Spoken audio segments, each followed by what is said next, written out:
All right, hey fellow coders, welcome back to this next episode of the Coders Campus podcast. In this one, we're going to be talking to Ogulcan, who's an immigrant from Turkey, came all the way here to Canada, started as a digital marketer, but then wanted to get into learning how to code.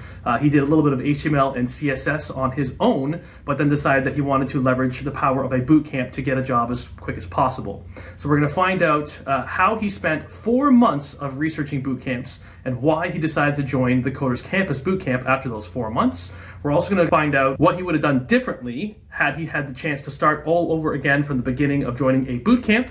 And we're going to find out what he was able to do to land a job from the start to finish process of being just 7 months and how he was able to accomplish that task. So let's get into it.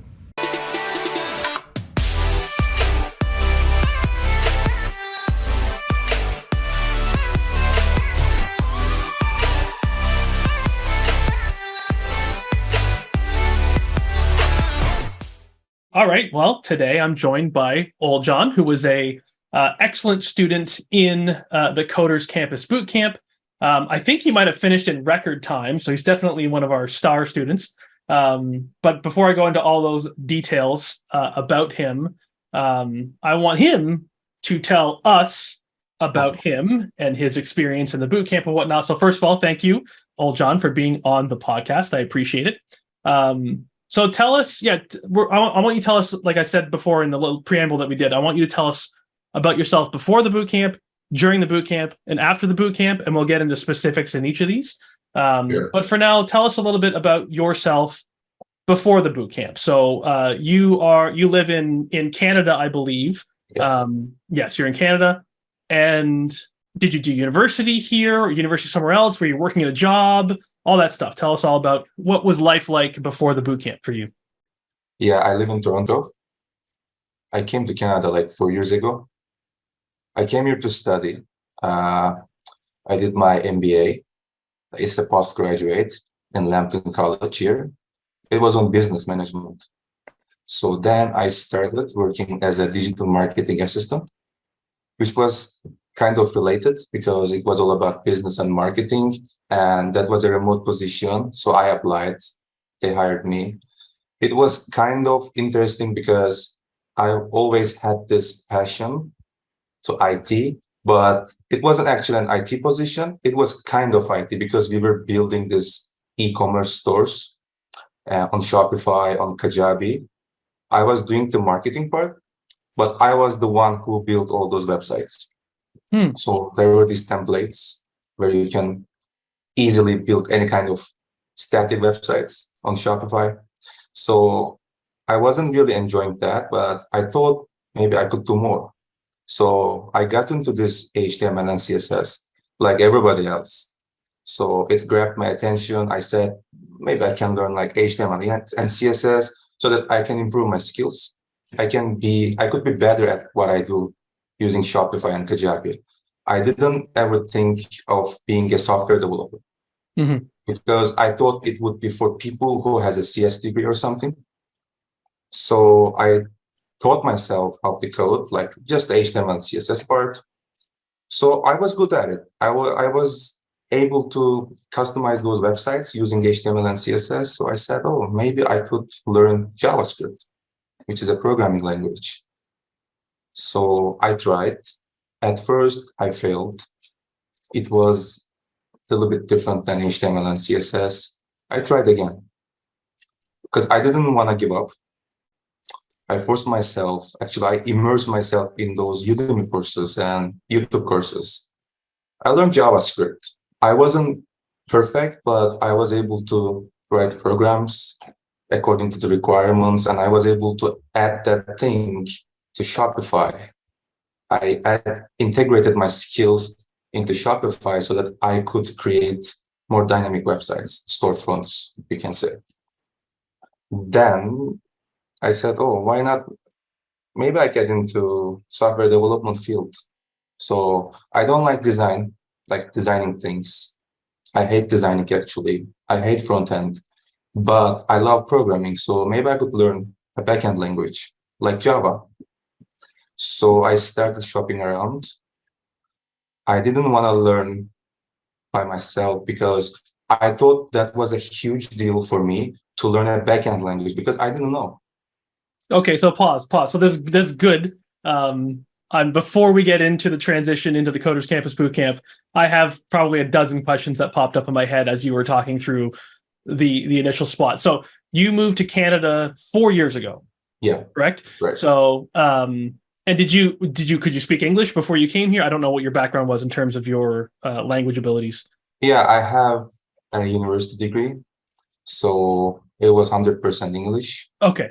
But I didn't really have the practical experience in English. So moving to another country, an English-speaking country, is a whole other story. We got the theoretical knowledge back home, but like writing essays on global warming, this kind of things. Sure. But it wasn't enough. It wasn't the same thing as like speaking here with somebody. Mm-hmm. So I came here 4 years ago, and I started my postgraduate. I think it was around 2020, right before the COVID. Oh wow, right before COVID. Okay. Yeah. So I'm just trying to lay out some of the obstacles that were in your way to achieve what you have achieved. And I don't want to spoil it yet. I don't want to let people know what you've achieved. We'll get there, but I want people to understand your journey and the obstacles that you had to jump through, right? So first of all, not having English as your first language is the first hurdle. And that is not something that is very unique to the students that I've seen in the boot camp. A lot of people have English as a second language, sometimes even a third language. So that's not too odd, but it's still, I can't imagine.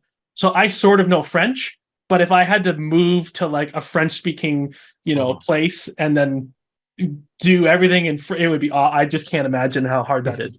So good on you for doing that, first of all. And not only did you do that, but you went to college and you did a master's in business administration. It was a postgraduate degree. It wasn't easy. Okay. I mean, so were you able to carry over your university from your home country and then just do the 1 or 2 years of the MBA here? Is that what you did? Yeah, it was 2 years. 2 years. It wasn't easy because I was working at the same time. I was working 2 jobs and I was studying, but luckily it was remote because of COVID. Right. And yeah, it gave me the opportunity to, work and study at the same time. Okay. And that work was mostly in marketing. That work was mostly it was survival jobs at that time. Survival jobs? Exactly. I was doing Uber. Oh, I see. I got you. Okay. Like gig economy type jobs. Yeah. Exactly. So I got my marketing job right after my graduation. Okay. So I was doing this Uber Eats, this kind of jobs while studying. And then after I graduated, I got this job in Toronto. It was again a remote job. So yeah, I got my marketing job and it was 8 months long. Then after I learned coding a little bit, I started working on Upwork, which is a freelance platform. And I was getting some clients. It was an e-commerce developer job. I don't even know if there's a title like position like that, e-commerce developer or something like that. But I was doing e-commerce and front end. So I said, why not getting clients for Shopify and Kajabi, offering them a unique custom design, Shopify themes. I started getting clients. It was a little bit successful. It was at the end of 2021, and I got about 4 or 5 clients at that time. Pretty good. And I was gaining experience in this field, like doing front-end work, but I didn't like this e-commerce part. So I tried to switch to complete the software development field. So first of all, you got there's some wisdom in there. There's some nuggets in there about going on Upwork. And first of all, let me back up a little bit. Hopefully people know what Shopify is. If they don't know what Shopify is, it's a platform used for e-commerce, which means if you've ever shopped online and purchased anything online, you've probably used Shopify before. If you haven't, welcome to 2023. You probably will at some point. There's also something called Kajabi. Kajabi might be more niche for some people. Kajabi is a platform that is used for kind of like learning, so people can sign up to like teach. So if you're a teacher and you want to publish a course online, Yeah. you can use Kajabi to publish a course, and you can have students purchase the course and get access to it. So Kajabi kind of solves that problem. So it's like e-commerce for the learning niche. Exactly. It's like TMS platform. Sure. Just like Professor. Just like Professo, yeah. If you've ever used Professo, which I'm actually phasing out now. We're getting rid of the Professo domain, and we're just using Coders Campus. But anyway, so your idea to go to Upwork, which is again another website, that's where you can go to offer your services as a freelance person in general. It doesn't have to be freelance developer; it could be freelance anything. So using that is awesome that you did that, and it's also good that you did stuff that you then learned you didn't like to do. So you don't like design, you don't like front end, and yet that's what you were doing on Upwork, is what I understand. So exactly. Now, did you know before going into that you hated front end and hated design, or is that where you found out that you hated it while you were doing the Upwork stuff? I've always hated design. You've always hated it. Okay. Yeah, I'm not a visual person. I'm sure that won't offend anyone who's listening to this bootcamp. But hey, there are some people who like full stack. There are some people who only like front end. There are some people who only like the back end. So hey, it's not too crazy to hear that someone hates front end and design. I don't like design because I'm not good at it, but I'll still do it because sometimes I have to. So cool. So you did that. You got some experience there. Awesome. And then you said, hey, I want to transition into maybe back end development because I know that I don't like front end. So why didn't you just go and I think I know the answer, but I want to hear it again. Why didn't you just go and do more Udemy courses or YouTube or something for learning backend like Java or something? Actually, I talked to some of my friends who were in the field. One of them is working as a QA, like quality assurance engineer. He told me that, okay, front end is good, but knowing a backend language, working as a backend developer, it has more future, right? There's no limit. But you cannot learn that using a Udemy course. You need some exposure to the full syllabus, like a bootcamp. You have an order, you have a structure, you go through your, how can I say, modules one by one, and you achieve something. You cannot just like learn a Udemy course and call yourself a backend engineer. You know how to code, but that's not enough. It's not only about coding, right? So I said, okay, let me shop around. And I am kind of obsessive over things. So I shopped around almost 4 months straight. I talked to almost every bootcamp. How can you say? They have these live sessions, Q&A. Yeah. I joined all the live intro sessions. Wow. Okay, that's a lot of research. Yeah. Yeah. I talked to them. I emailed them.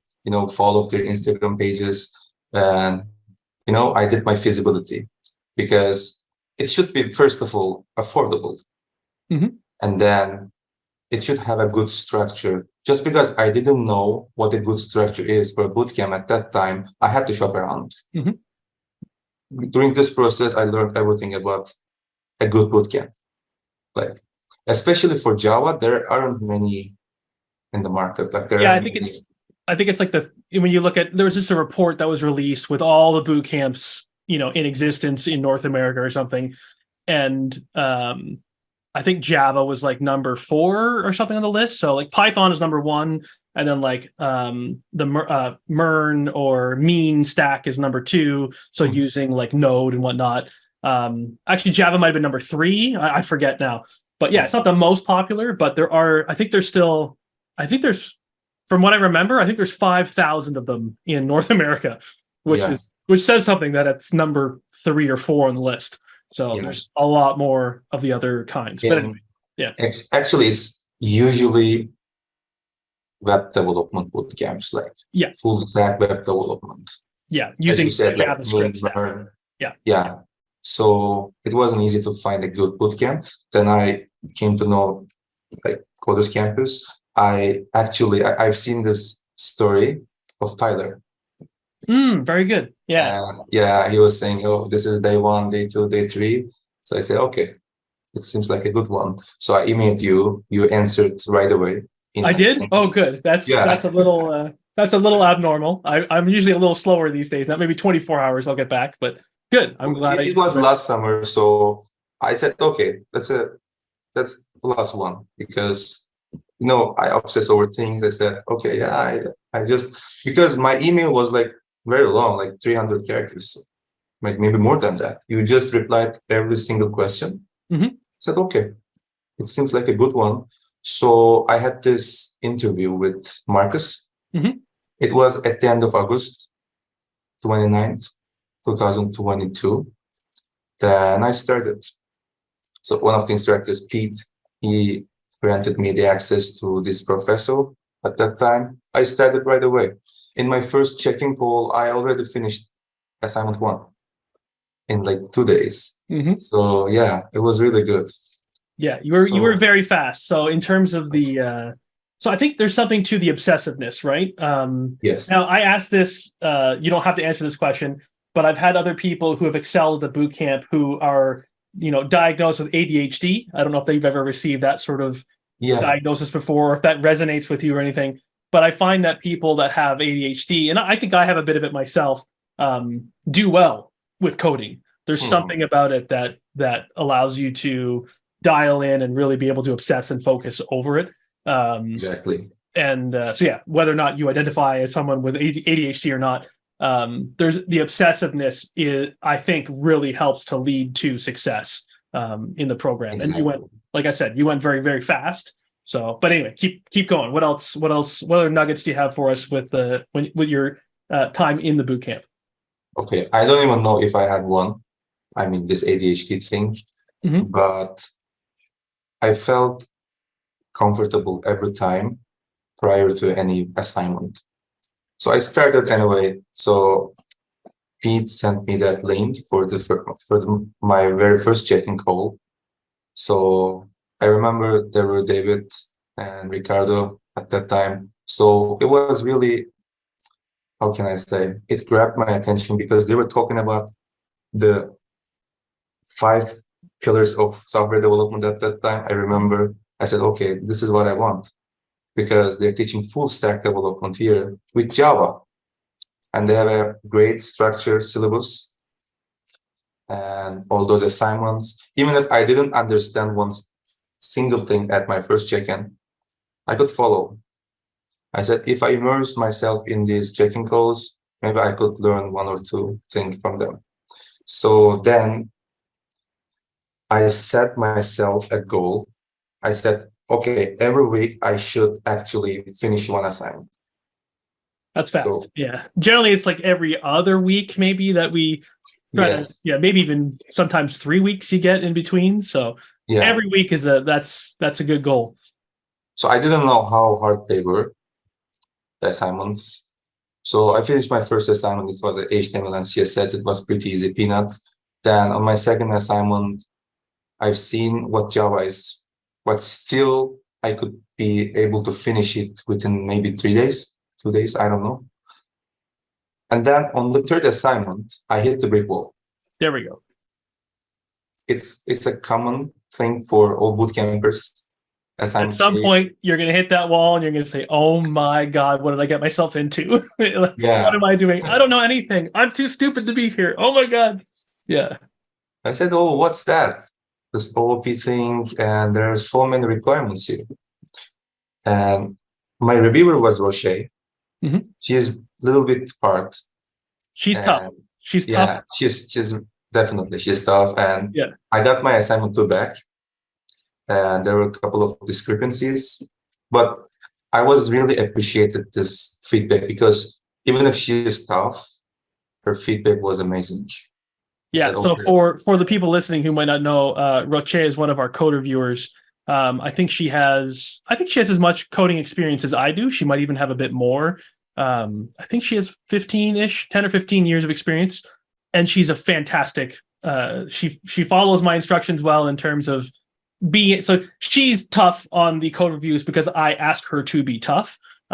Maybe not so much on the first few, but on the later assignments, I ask her to be tough because, and you've probably heard the story before, my first code review happened on the job, on my first job as a programmer. My first project that I got to do as a coder, I submitted it, and that was when I received my first code review ever. And it was awful. It was not good, and I felt terrible, and all the feelings that you would feel about being inadequate as a human being and having all the feelings of like, I'm an imposter, I don't deserve this job, I'm not cut out to do that. That happened on the job for me. So what I try to do in the boot camp is as gently as possible recreate the panic that I had, only make it happen in the boot camp where it doesn't really matter that much, right? We can work on this. And so that's why we have her be a bit tougher. But anyway, she was tough on you. I'm glad to hear it. But you made it, right? You made it through. You managed to. Of course, yeah. I'm glad she was tough. Yeah. So, yeah, then I engrossed myself in this video lessons. But the thing is, when I watch a lesson, I just don't skip move on to the another one. For example, when you were teaching this OOP concepts, I just Googled it and learned more. I dived deep into this OOP thing. I took my time to learn in depth, because that's what's important for me. Because whenever I learn something new, I always feel inadequate. I always feel this imposter syndrome. It's kind of perfectionism, but it's actually not. It's just my obsession over things. It is bad in a way because it hurts you, but it's also a good thing to have because you get the job done either way. I would frame it as, this is how I frame it, because I have a similar thing. I call it, the fancy words I use are an insatiable appetite for learning. So when because it's going to happen all the time for anyone who's a coder, you're going to hit a technology, a framework, a piece of code, something that you just don't understand. And you're going to feel like, oh my God, why don't I understand that? Why am I not already an expert on XYZ framework? Why don't I already know these tiny little bit? It's going to happen, and you're going to feel like you should know it. And it's totally normal that you don't.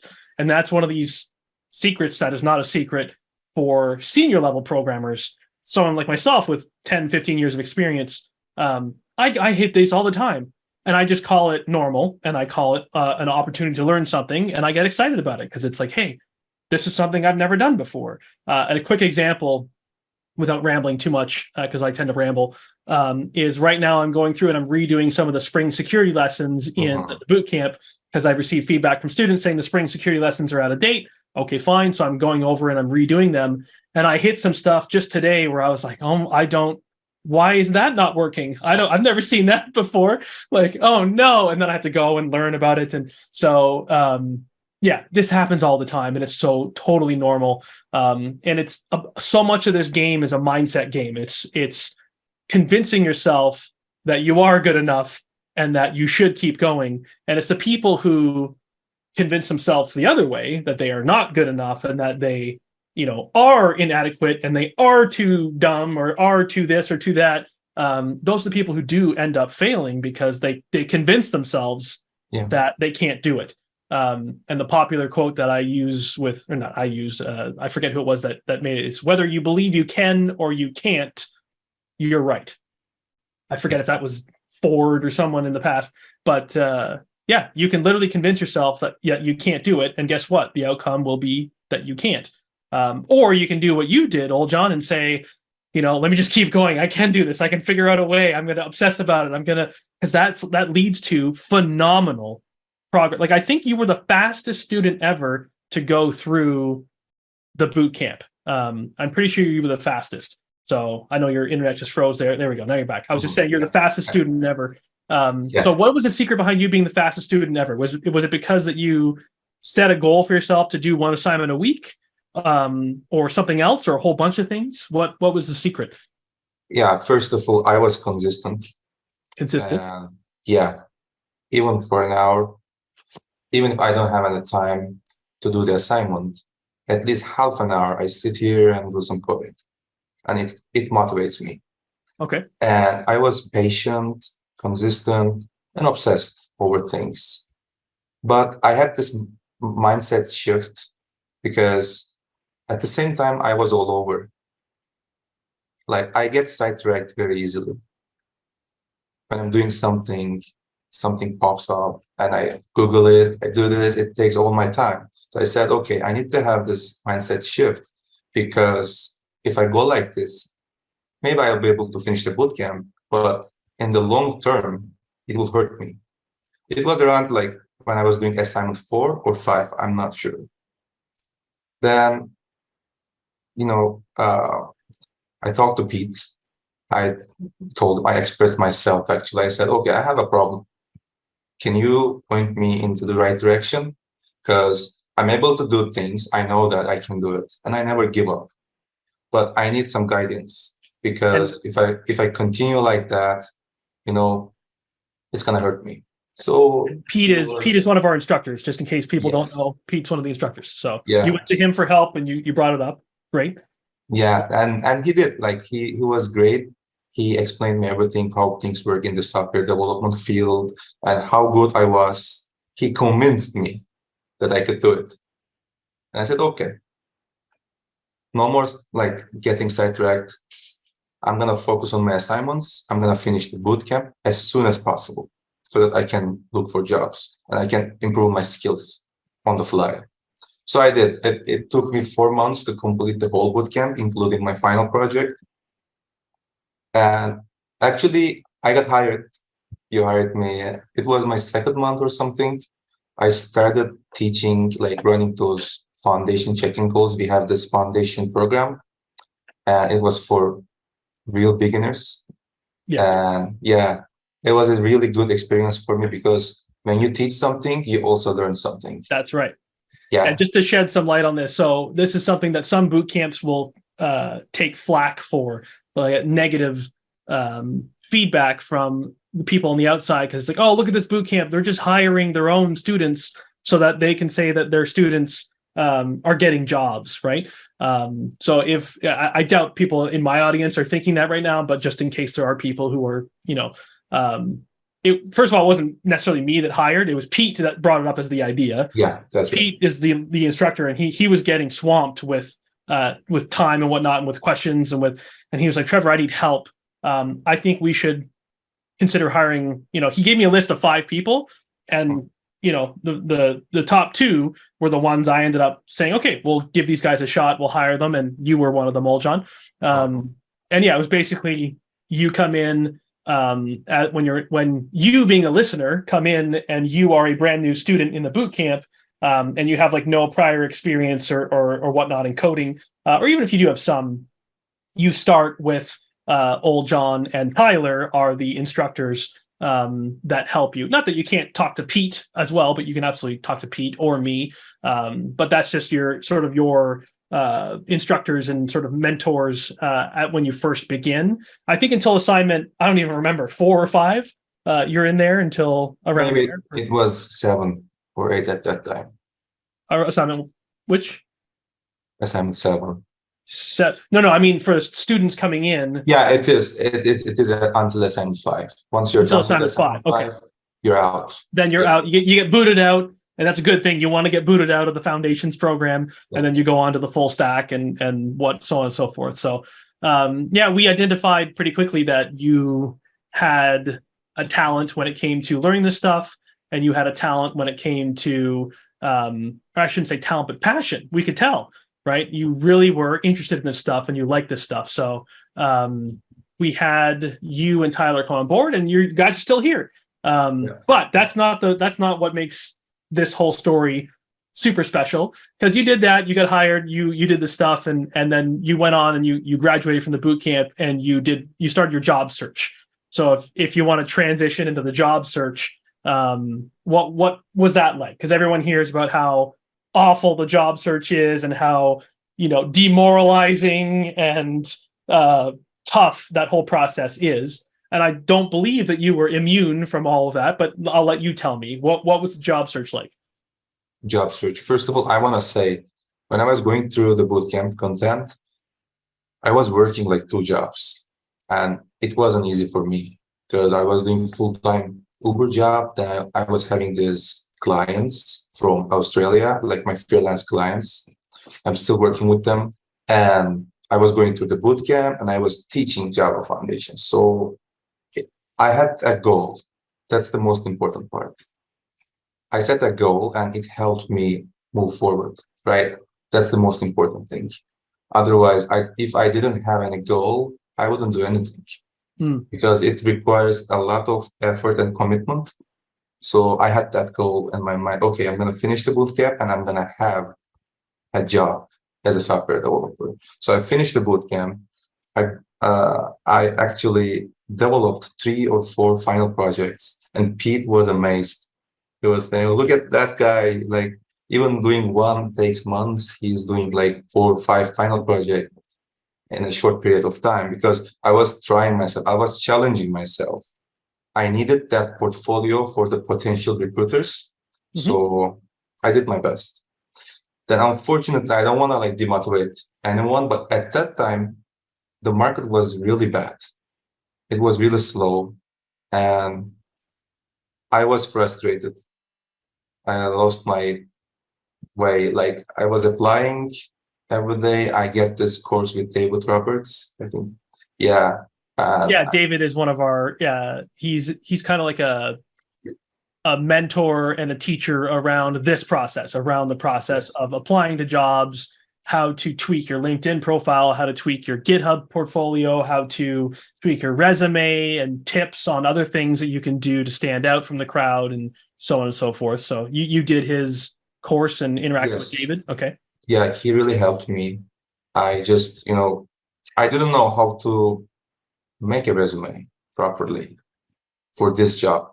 I was using the same template for almost every application, and my LinkedIn profile was terrible. He helped me a lot, and I was applying for jobs. I wasn't like applying with the same resume and same LinkedIn profile. I was taking my time writing cover letters and searching for the company, looking what they require me to have, right? So that was important, but still I wasn't getting anything. Okay. I had 2 interviews. I was successful. It was good, but they didn't hire me. Then somehow in Toronto, I had this friend. So this is where networking comes into play. So I talked to him saying that, okay, I'm a bootcamp graduate. I know these tech stacks and I'm looking for a job. I know he had a friend who has a company, like some kind of startup.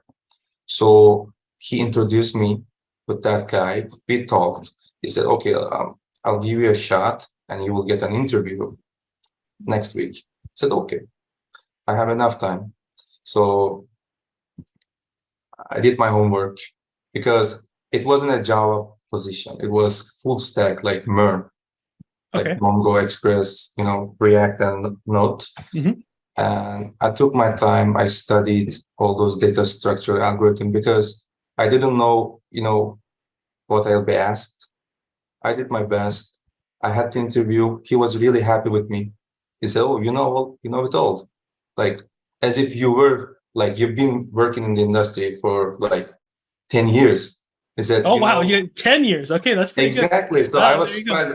I said, okay, you're exaggerating. It's not 10 years. I don't have any actual experience yet, but I know all those concepts, like 5 pillars of development, like we used to talk about in the check-in calls, right? So he was really happy. He offered me a position.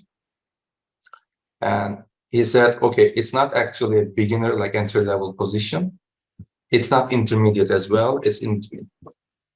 Somewhere between beginner and intermediate. Exactly. He asked me if I could handle it. I said, of course.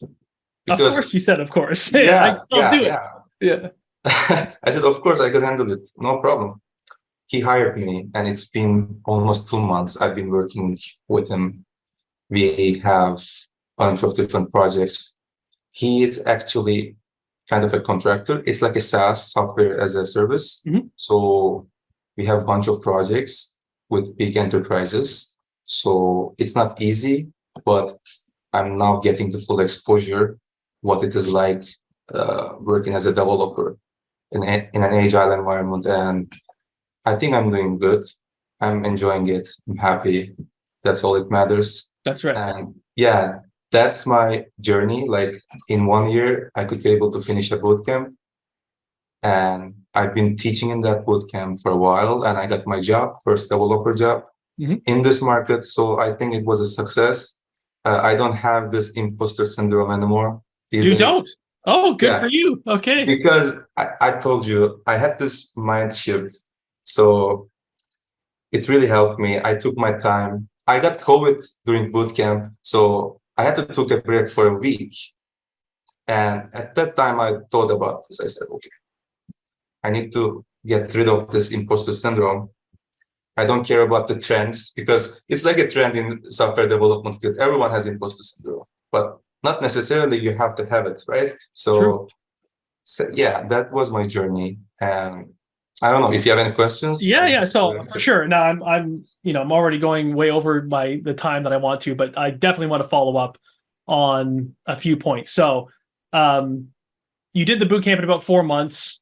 Normally, it takes, I think, with someone who has some experience coming in beforehand, as you did, usually takes about 6 months. So you did it, you did it in 33% faster than it probably should have taken you. How long after graduation was it between the time where you got your how long before you got between your final project was completed and your first final project was completed and the job offer? How long did that take? I think it's 3 months. No, it's 4 months. 4 months. Okay. Yes. So, and again, to put this into perspective for those listening, as probably as well as you, Oljan, it's on average it takes at least 6 months on average, right? So, and you had expressed feeling frustrated, in the middle of it, and Yes. and that is something that you need to remember. And again, this is a terrible job market. Again, it's that's just what it is. It's cyclical. This is how the economy works. It's bad right now, but it'll get good again, and everyone will have forgotten about this period where it was bad, and it'll boom, and then it'll all happen again. History just keeps repeating itself. So this too shall pass is the quote. But in the middle of a bad job market, you got a job within, let's say, 4 months, which is again 33% faster than the average. And you were still frustrated with so what, I mean, we're looking back now in retrospect. It's always easy to look back in hindsight and say, to think differently. But if there's someone listening who maybe already has a lot of skills as a developer, they've learned some stuff. Maybe they've done a boot camp. Maybe they've done a bunch of Udemy courses. Maybe they feel like they have what it takes, but they just can't get a job, and they're frustrated.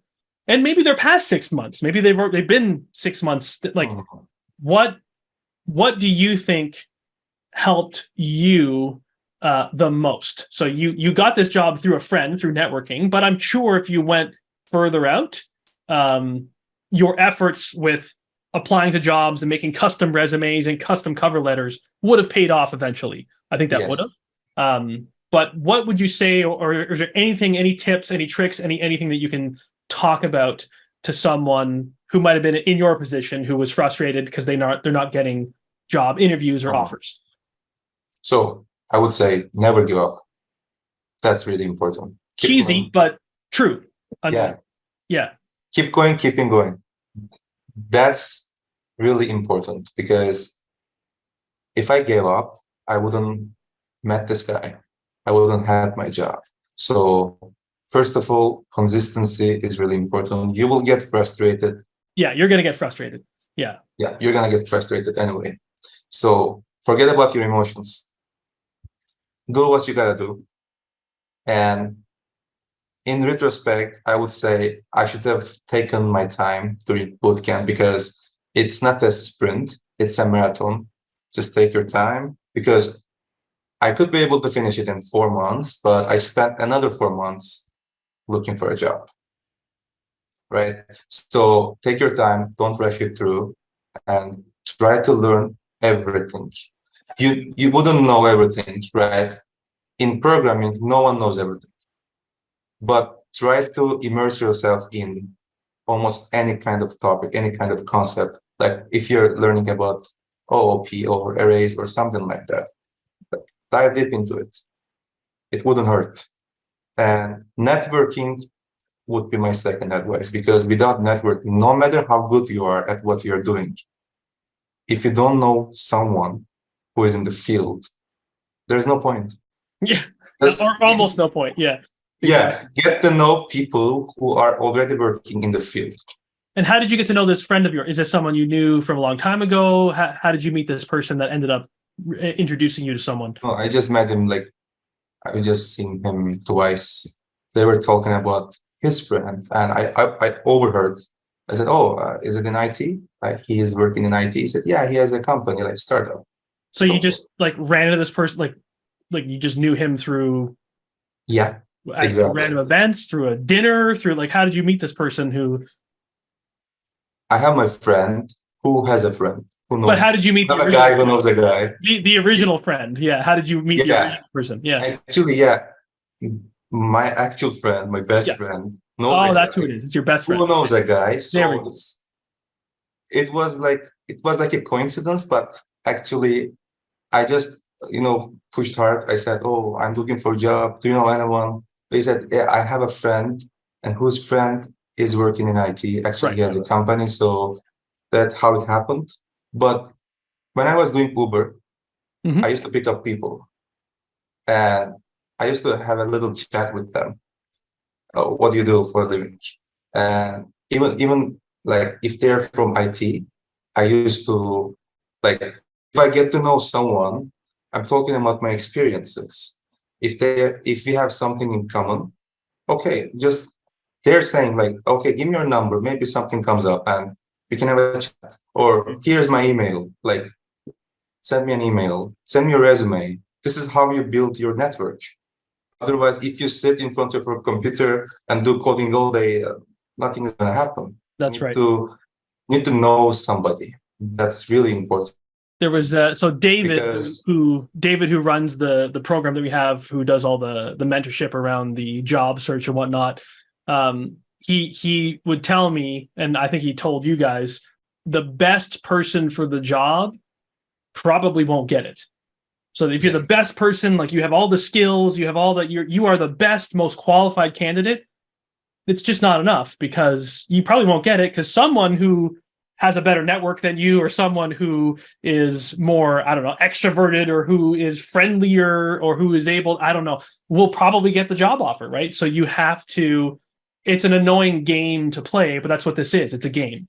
And I think of it as a game, and how can you best beat the game, because the game is beatable. You can beat the game by learning the rules, and some of the rules are, at least half of the rules are, I don't want to say be a good human being, but be someone who is likable, right? It's annoying. Even if you're not a likable person, you got to put this face on, at least for the interview, to make you seem like you're a likable person, because that plays a big part in the interviewing and the job process. I know this. I can speak from experience, because I did interview almost every day. I'd interview one or two senior level developers for years. So I probably conducted or been part of hundreds of job interviews. And I remember when I first started the process of interviewing people, I was in a room with other senior level developers, more senior than me. And we interviewed this one guy, and he was the epitome. He was the example of someone who was amazing. He had so many skills. He answered every single one of our questions perfectly. And we got out of the interview, and I was like, that guy was incredible.